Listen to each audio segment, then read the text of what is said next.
Welcome to What Moves You, a Speedway Motors podcast for people who love cars. I'm Joe McCollough, and today we're talking with our own Zach Raddatz and Jeff Karls about the Week to Wicked Nova. We'll talk about how this car came to be, what's next for it, and why we chose to build an old-school gasser when everyone else is doing high-tech pro touring muscle cars. We also share some stories about Novas that we've owned and loved, why big block Chevys will always be cool, and check in on some of our current projects at home. I've kind of grown accustomed to seeing you guys in the hallway and the break room and hearing about what you're up to and what you're working on. And now that we're all working from home for the time being, I don't really know, we've kind of lost that. Jeff, I snooped on your Facebook and saw that your Chevelle is coming along.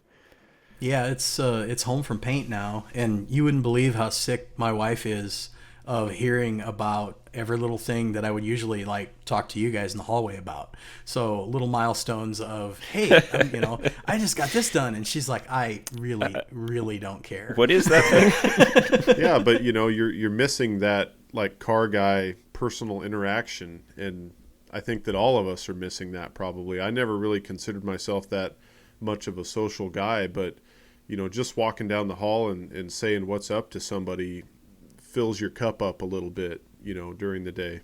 It really is something that I wasn't prepared for. I'm kind of a loner, and I can be content to be left alone in my garage for, 24 consecutive hours without saying a word. But I do miss that sort of community. And I think that this whole little episode has taught me that I depend on that way more than I thought I would. And that's a much bigger part of the being a car guy than I think I thought it was.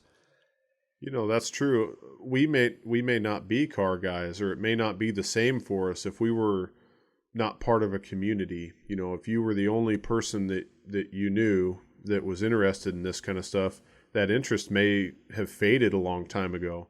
Yeah, we definitely, I guess, keep each other going.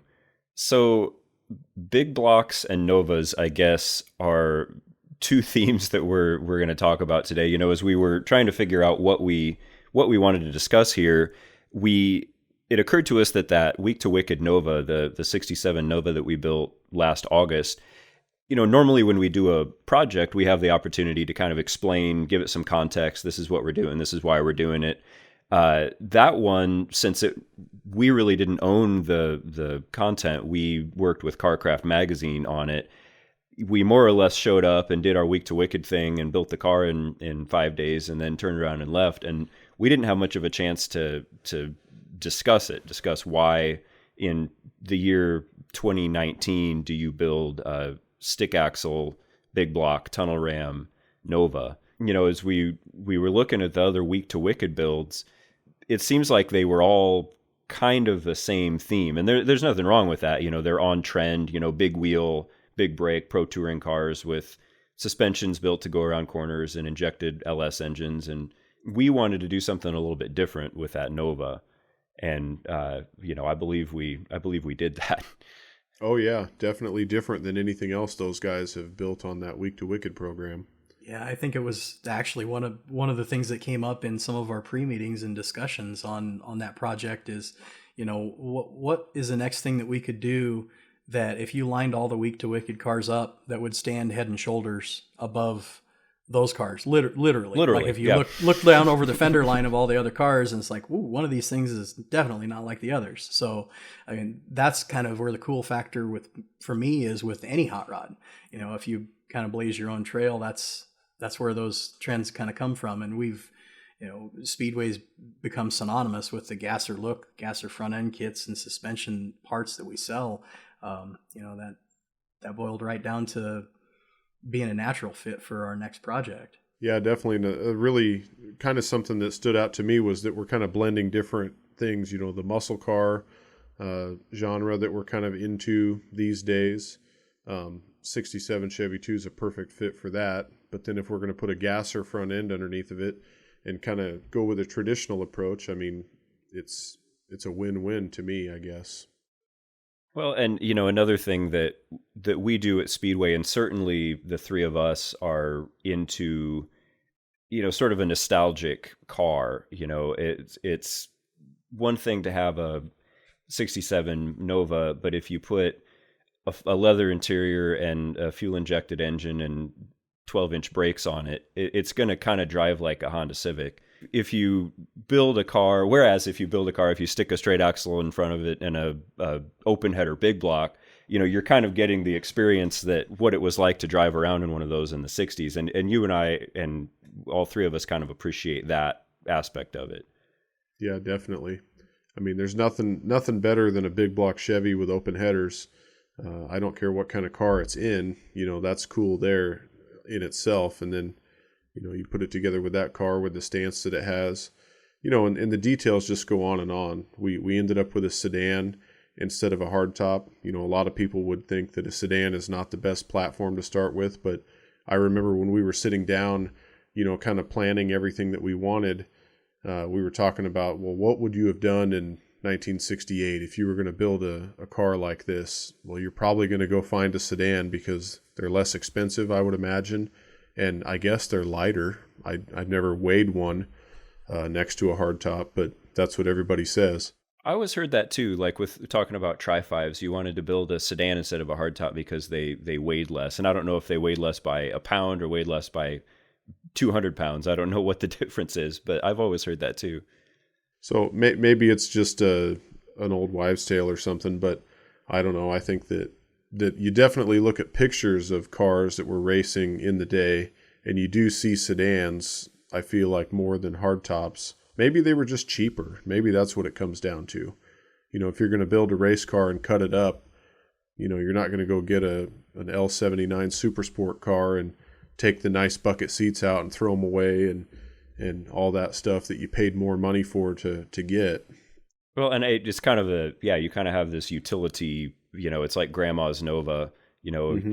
you get the bench seat column shift version, then you're not wrecking anything that was good to begin with.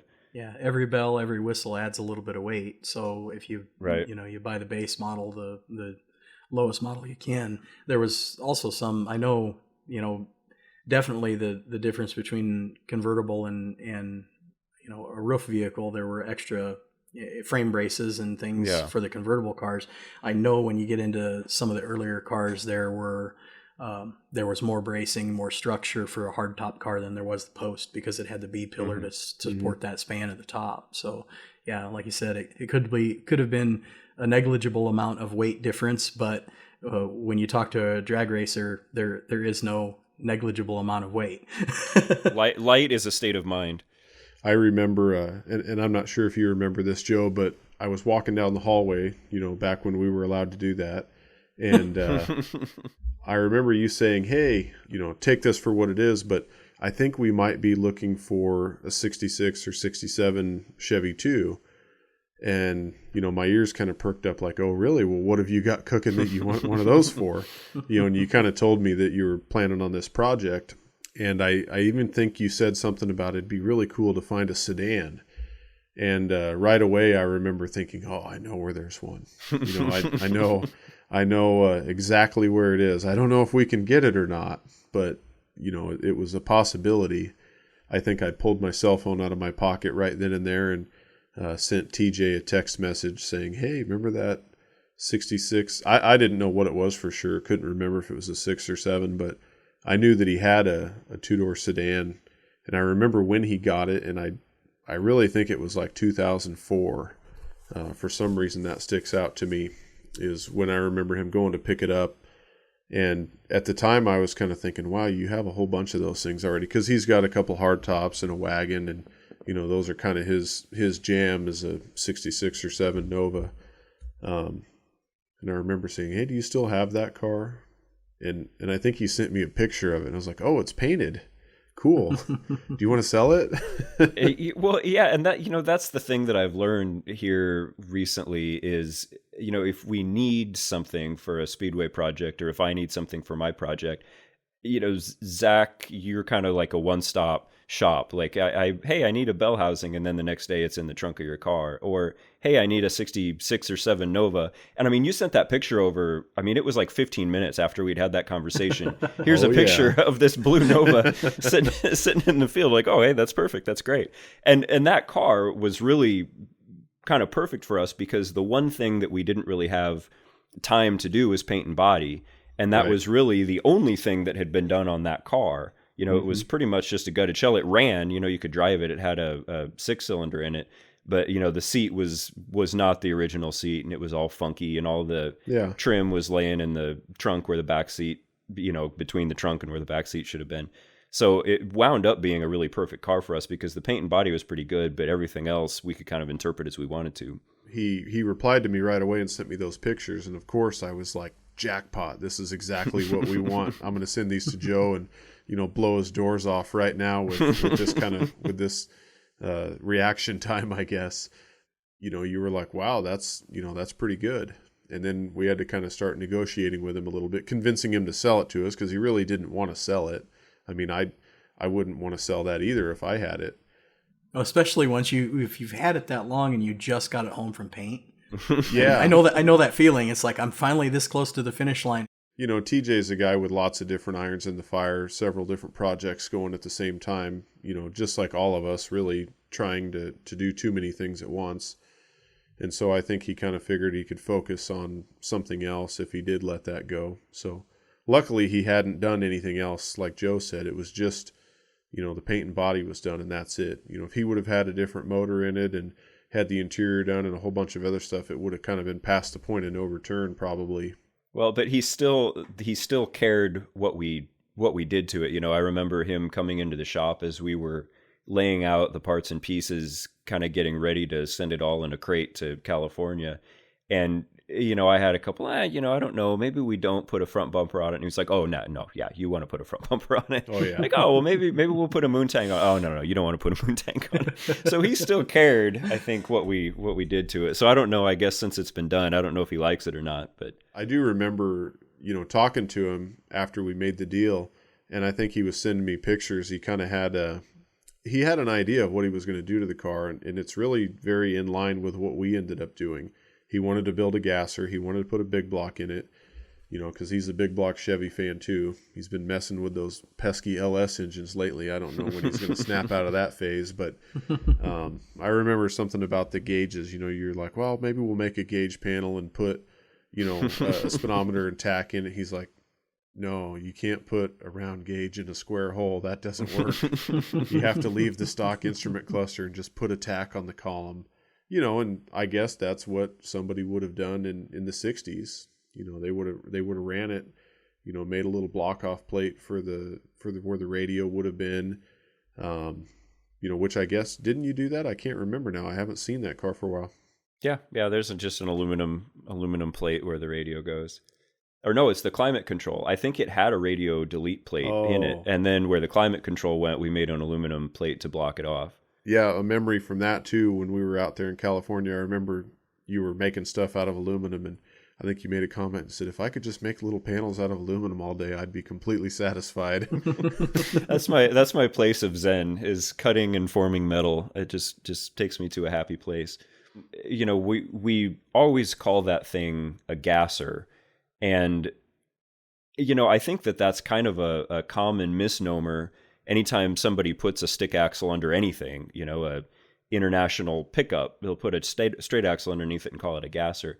And I suppose what it really comes down to is, would it have been a car that would have run or been legal in an NHRA gas class in the 50s or 60s? And in our case, I think by the late 60s or early 70s, that car, that Nova, would have been somewhere else. You know, it would have been modified production or super stock or factory experimental or something else, you know, not a gasser. Well, it just depends on how far into the weeds you want to get. You know, do you want to really, do you want to, you know, come up with the exact terminology? I mean, that's kind of the way all hot rodding activities are. It depends on, you know, I guess the level of nerd that you are. You know, if you want to break it down all the way, you know, like we try to do, to elevate the hobby to its highest level, I guess. We probably shouldn't call it a gasser, but the reality is it's kind of just a universal term that everybody knows what you're talking about. If you say it's a 67 Nova Gasser, okay, they get that picture in their head of what it looks like. It's easy to say, well, we're going to build a late 60s era car, but things changed so fast, from 64, you start to see the first altered wheelbase cars. By like 66, 67, if you were building something to run in those classes, you were building, like a flip-top funny car. It was a period of almost less than 2 years that you evolved from an altered wheelbase car to a flopper, so you have to pin a pretty specific date if you're trying to build something that's absolutely correct that nobody's going to take issue with. So, right. You can widen the net a little bit by saying, well, we're going to build it like a kid who was reading Hot Rod magazine would have built it. And, maybe he was going to go hit the street with it and race it occasionally. That's kind of how I consider that car to be, is something that just a hot rod crazy kid would have built and would have run in whatever class they would have put him in when he got to the drag strip, and then spent most of his time on Friday night tearing up the streets. Right. Another thing that I guess I kind of think about, maybe it's good to call it like a 90% correct car or something. Yeah. Would it have been exactly the way you found a car that was a race car in the 60s? Maybe not quite. But part of the deal is a lot of the products that we make, need to bolt on. They can't have a lot of fabrication element to them, I guess, because for the average guy that doesn't have a shop full of special tools and stuff, he's not moving his axle forward and shaping the floor and the wheel wells and all that stuff. He would like to. Everybody would like to do that stuff, but where do you draw the line at with a car that you're going to drive on the street and try and have fun with and not take, 20 years to build, like I would probably stretch it out. So yeah, a lot of the products that we have to sell and to put on this car to kind of showcase what you can do, it's maybe a little more mild than it would have been in an actual racing application, which is good, in my opinion, because if you're going to build a car like that, how often are you really going to get out and have fun with it? If it's an all-out race car, then you need a trailer and a truck to pull it with, and all this time to get everything dialed in. And there are lots and lots of people who do that. Look at the Southeast Gassers; they're kind of all about that, and I think a lot of those guys drive the heck out of them on the street too. But this is probably even more mild than what those guys are doing. Well, I know it's more mild. And it's got a bunch of modern stuff hidden away on the inside of the motor, like the roller cam and stuff like that. And the transmission has a few, I guess, modern drag racing tricks in there that, you can't see on the outside, but ultimately they make the car perform better. And trans brakes are still a lot of fun, whether it's at a stoplight or a Christmas tree. So, it's just... As long as you're not in front of your neighbor's house, the state patrol guy. I'm just trying to get him to come outside and say hello. I've been as yet unsuccessful with that. So... Well, I think that Nova would get the job done. Yeah, I believe it probably would. That thing, if for those of you who haven't seen it or heard it, it's still open headers. We use the fender well headers on it and have yet to get around to doing exhaust. I sent, when we went to California, all the exhaust stuff out there so that we could build an exhaust, and we just never did. And what a shame. We just couldn't find the time to do it. But it's pretty loud. Once you hear it run, you kind of lose motivation for putting any extra tubing or mufflers on it too. Oh boy, it does sound good. I think we wound up at 11-to-1 compression. It's got that big solid roller cam in it. It's pretty healthy.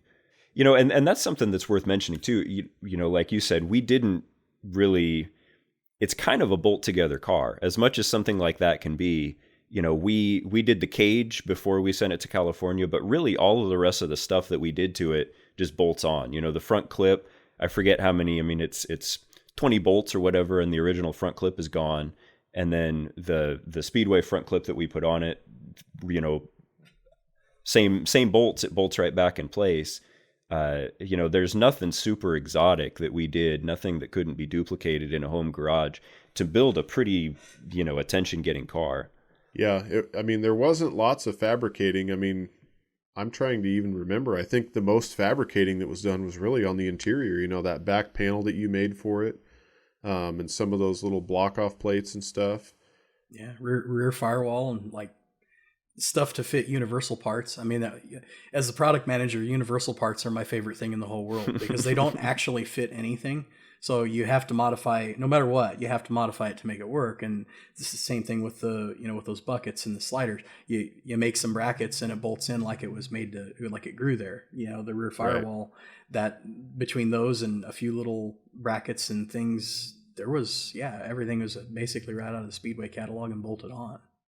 I don't even think we had to use the grinder on very much stuff, and that's usually my go-to anytime I'm doing something to a car. Seems like, anything that you do, like they say, it's hot rodding, when you have to modify things, because I guess after all, we're putting things on cars where they weren't meant to go.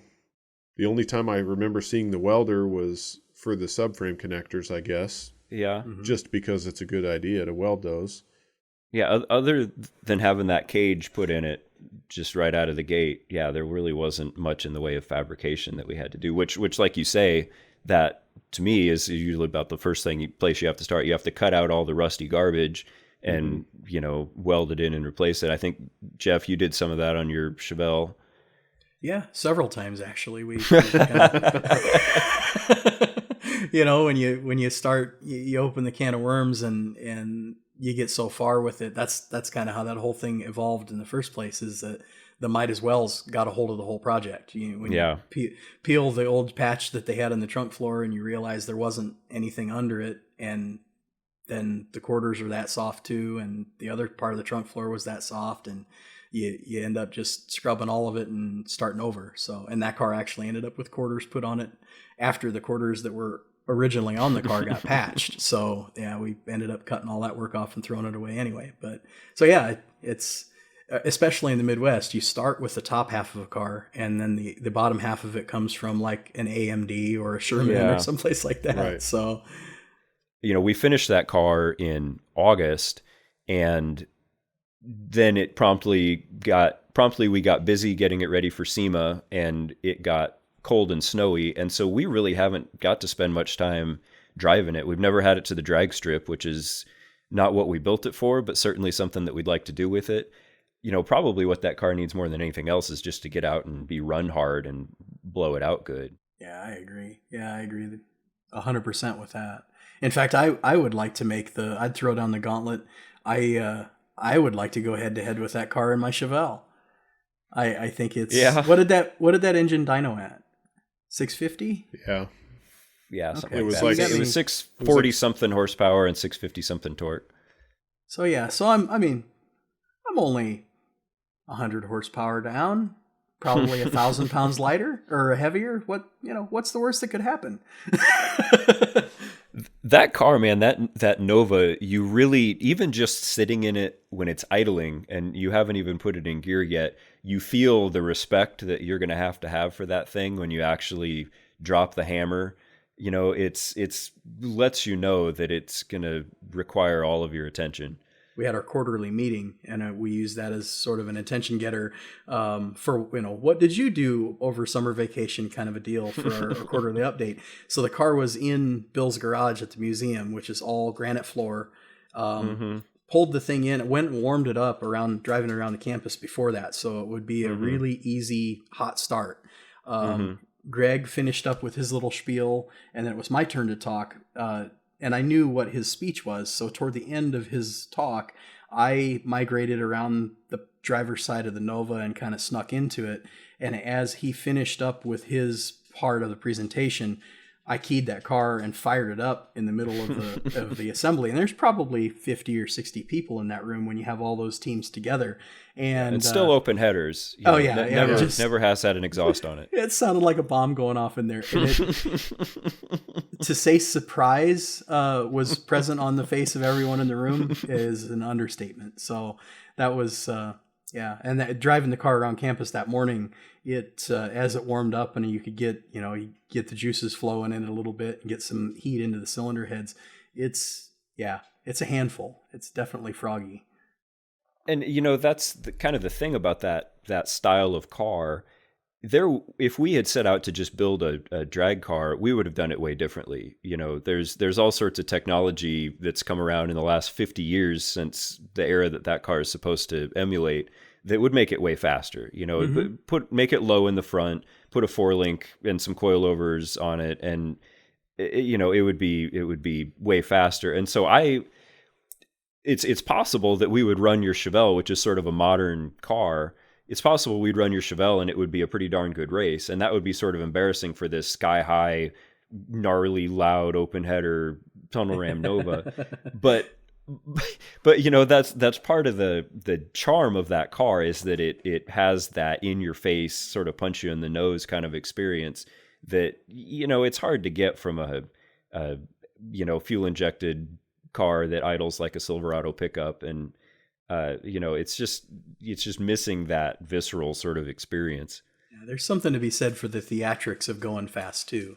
The high center of gravity in that car, the feeling, the way that it already sets you back in the seat as soon as you sit down in it. You're already at a nose up inclination, and just to feel how rigid the car is and how well it reacts to blipping the throttle. I'm excited to take the car down the track and see what it can do when you make a hard pass with the trans brake and good sticky tires on it. It's going to be extra sketchy then, that's for sure, because it's already kind of like that. If you give it a little gas, I mean, it's kind of like I don't know, it's primitive. That's the best way to say it.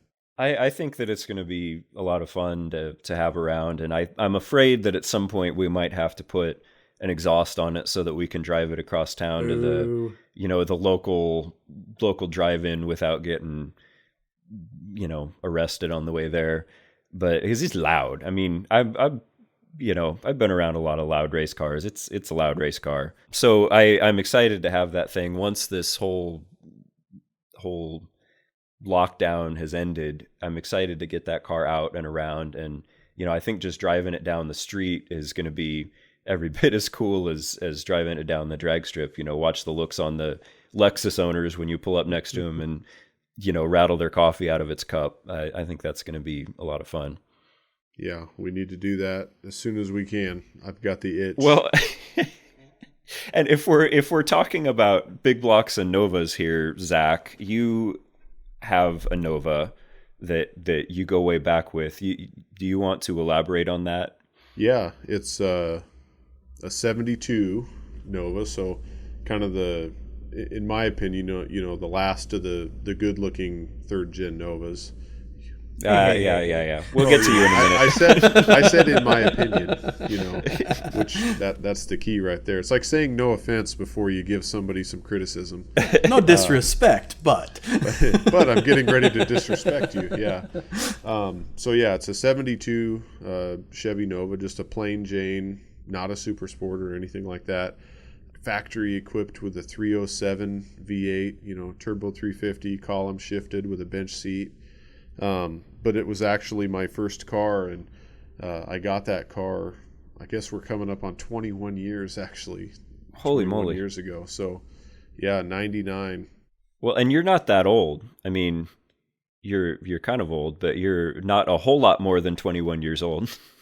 Yeah, 35 years old. So okay. I got that car when I was 14 years old. So, I wasn't even really, I mean, I liked cars at the time, of course, just like any teenager does, I guess. But, I wasn't really expecting to get a car right then and there. I was a few dollars short and didn't really know what I wanted.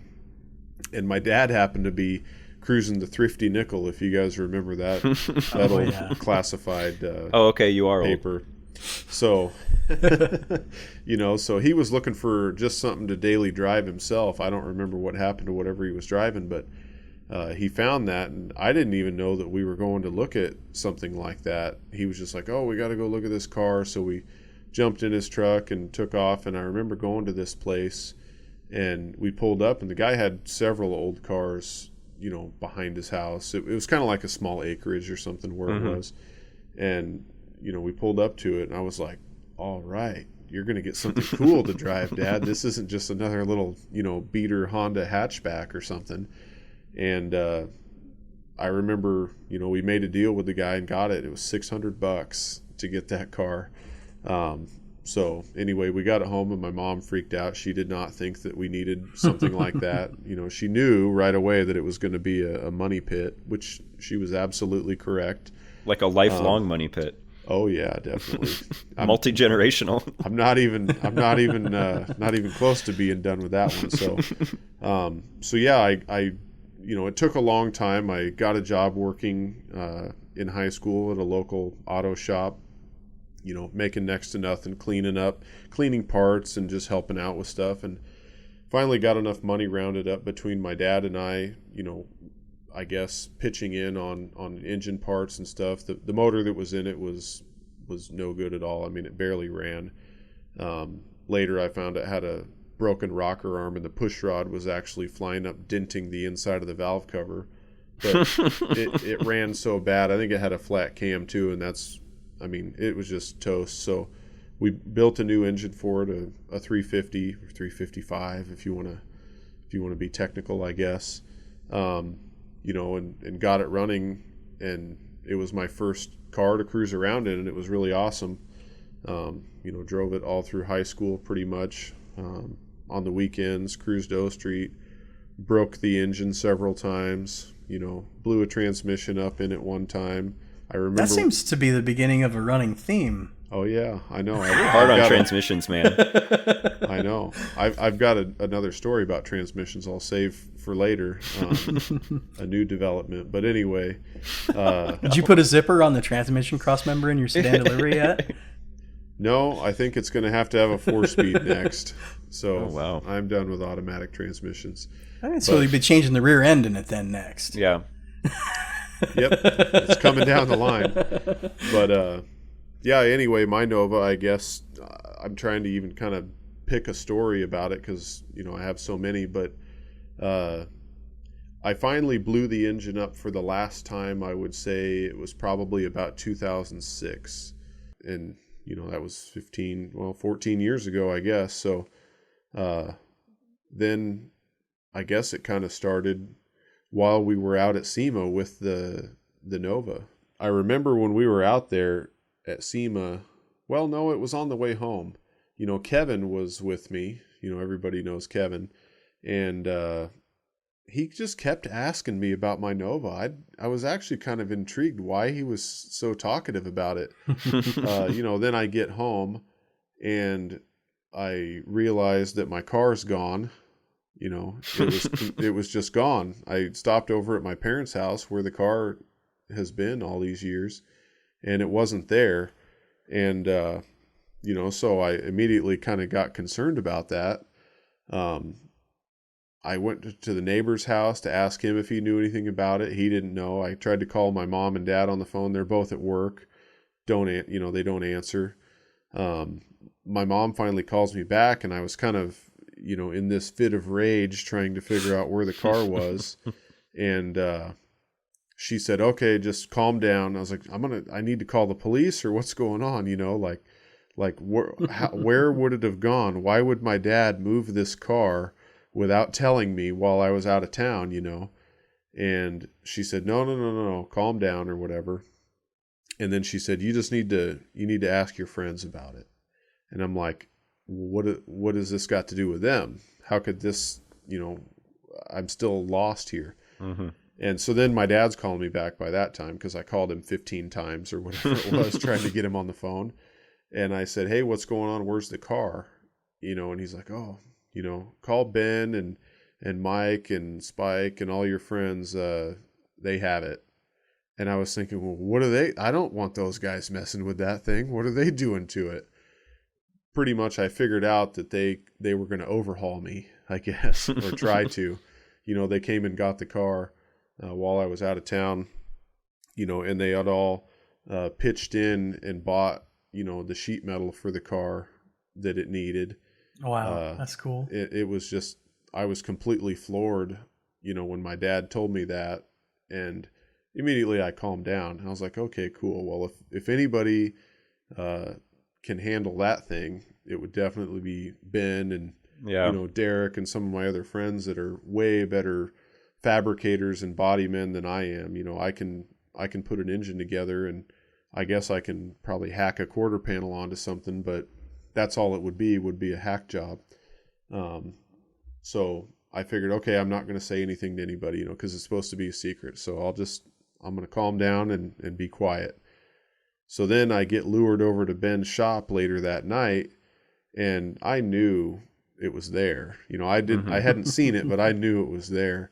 And I walked in, and next thing you know, there's 15 of my friends, they're all hiding in there like it's a surprise birthday party or something. And they come jumping out, and Spike is there, filming my reaction. And at first I saw it, right when I walked in, I saw what was left of it hanging on the lift. And I pretended not to know. And then I was like, oh, that's my car, and I actually lived the lie for a couple days because I didn't want to tell them that I knew. Yeah.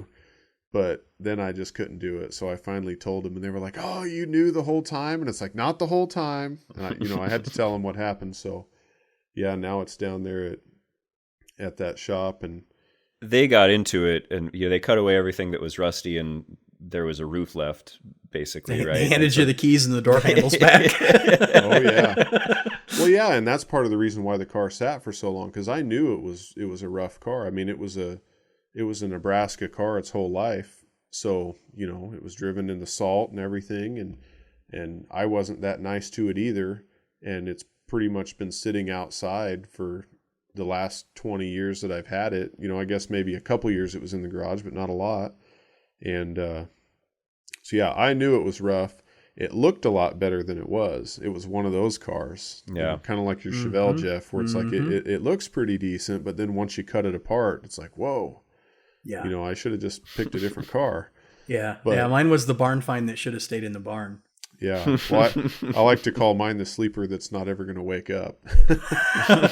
So that's kind of the cool thing about, you mentioned the stories behind all the parts, you as the builder are the only one that's ever going to know all those stories, and to me, that's what makes my cars so meaningful, is that I know where I remember dragging that axle or that spring out of the dirt at the junkyard. And I know that bell housing you gave to me because I told you I needed one. And, so that when you talk about the community and all of us sort of missing the community, like, I think that's what we're missing, is the opportunity to kind of share those stories and make that mean something to more than just us. And I guess that's kind of why we're here.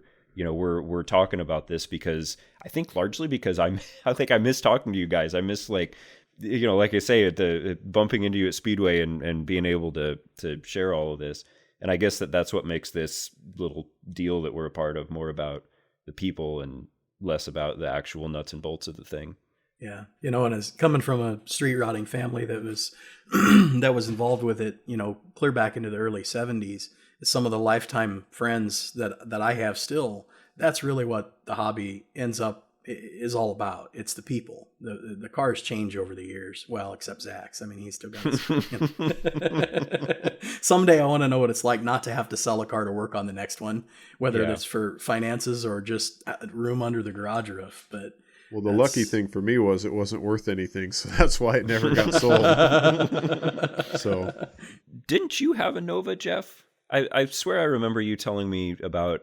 Yeah, I had mine was a Disco Nova because I wanted a 69, but I couldn't afford to buy a 69 at that time. So when I was 14 years old, I think the same age as you, Zach, mine was a 79 that I picked up for $650. It was a clean North Carolina car. Still had factory paint on the floor pans and stuff on the bottom of the car. Was just a cream puff, which was great because the first thing that we did with it, my brother helped me get the car to the point where we did all the body work on it. Didn't really need anything major, but we fit the car and blocked it and everything. I had it dry stripped, and we got the car ready for paint and took it into a local body shop, a fellow drag racer friend that ran a body shop over in Council Bluffs, and they squirted it for me.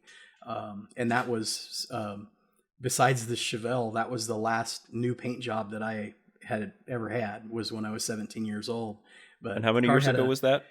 Many moons. Yeah, 41 now. So it's kind of interesting, the parallels that I'm having now between being that 16, 17-year-old kid reassembling a fresh paint car and all the little detail work, detailing, painting, stripping bumper brackets. And like that car, it was, at the height of the sort of the Euro mod trend of painted bumpers, door handles. It had blacked out window trim, real dark window tint. It was, it had centerline auto drags on it. It was kind of a dark metallic blue, Ford Moonlight blue that was brand new in '96. The year I graduated was the year that car was painted. So it's that Ford Mustang kind of really rich metallic blue.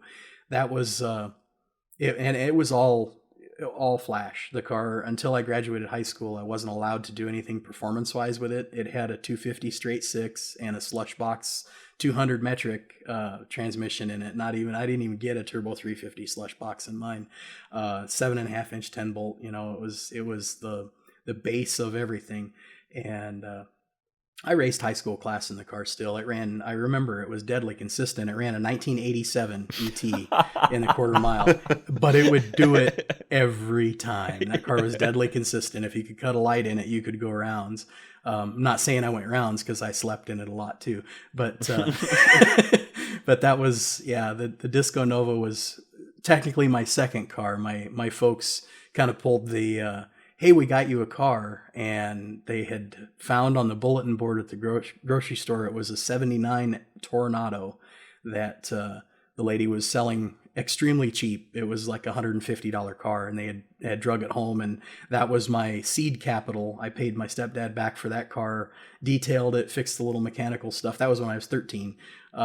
Fixed the little mechanical stuff that was wrong with it, dolled it all up, and I slung it to actually a guy that my brother worked with, bought that car for a daily driver, and it was just enough to buy that Nova, coincidentally, from my brother. So I feel like I kind of got rooked on the deal now that I think back on it. But it was a great starter car. And that one, it went through the progression of the straight six, and my stepdad was always really good with his pearls of wisdom, having gone through it before, and as the old saying goes, if you don't screw something up, you didn't learn anything. Well, he had a lot of knowledge, so he helped me avoid some pitfalls with that car. And the first thing, I started at the back end of the car. So he says, usually everybody dumps their money into the engine, and by the time they get to the back of the car, it's got a stock axle in it with a 273 gear, and it still won't get out of its own way. And you've got a 7,500 RPM peak power engine. So originally, when the car started finally going together after I graduated, it got a 410 posi behind the straight six, which was a whole lot of fun till you got to the top of first gear, and then that was kind of all over. But that it eventually ended up with a roller cam small block in it. The car, at its quickest through that whole saga, it went high 12s, which is production car quick now. That's nothing to accomplish anymore. But back then, for a car with full interior and it still had a heater and wipers and all that good stuff, it was relatively quick. Which got thrown over after I blew that up. I put a 396 solid cam 396 in it, and that was fun, but an awful lot of extra weight for about the same horsepower. So the car actually slowed down, and that was my foray into the Nova world. I'd love to have another one. I'd love to build that car now with the knowledge and ability that I've developed over the years. That's what's fun about putting this Chevelle post paint together. I remember doing all those same things when I was 16, and what a hack job it was. So, to try not to repeat those same errors. But what's even worse than thinking about some of the things that you used to do to your car when you were 16 and didn't know any better is when your friends take your car apart that you put together when you were 16 and find all of your secrets in there, Oh no. Make you wear the cone of shame when you come back into the shop again. Like, like my seat risers that were made out of scraps of junk and washers and all kinds of stuff. And were they chunks of 4x4 wood by any chance? Because I've seen that before. I may have even done that before. I can't remember, but yeah, I think there was probably some wood in there. I know there was a piece of tin from an old heating duct, because I think my parents had gotten a new furnace or something, and so there was all this tin like by the garbage can, and I was like, that's what I need to make my heater block off plate for my firewall. So I went over there and cut a piece of it out and zip screwed it into the firewall, and then I painted it black, and you couldn't really see it that good, but when my friends took it all apart and saw it, they're like, oh, I see what you did. See, now you actually had some fabrication in there, though. I found a dollar store cookie sheet when I finally decided to take the heater out of the Nova and delete it. There was the perfectly sized dollar store cookie sheet to cover the opening in the firewall. And it was like, zip screwed that baby on, little semi-gloss black paint. And we were racing, man. Yeah.